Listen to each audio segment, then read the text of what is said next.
In today's video, I'm going to teach you how to import Excel files into Smartsheet. By the end, you'll have your Excel data sitting neatly in a new Smartsheet, ready for collaboration and updates. First, open your browser, go to the Smartsheet website, and log in with your account. If you're already signed in, you're good to go. Having your Excel files saved and closed on your computer helps avoid any conflicts during the import. From your Smartsheet home screen, start a new sheet. Click the Create or Plus button, then choose Import and select Import Excel file.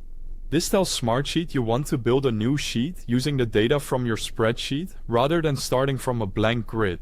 If you need the link to Smartsheet, I've placed it right at the top of the description so you can jump there quickly and follow along.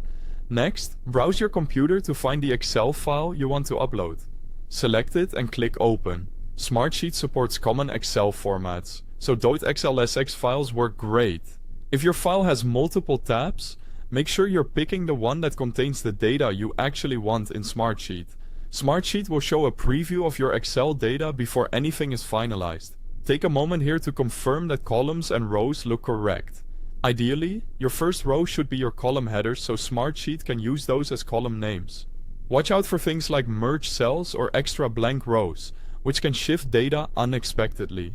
If dates, numbers, or checkboxes don't look right in the preview, consider adjusting the source Excel formatting and reloading the preview to keep everything clean.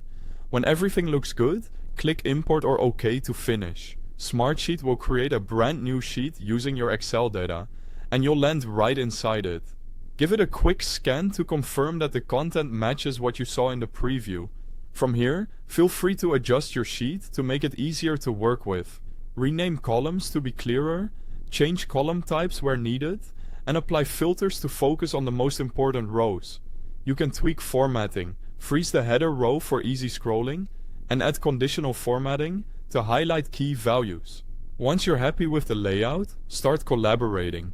Share the sheet with your team, choose the right permission levels, and update rows in real time as work progresses. And that's it! Your Excel data is now in Smartsheet and ready to use. If this was helpful, don't forget to check the link at the top of the description. And thanks for watching.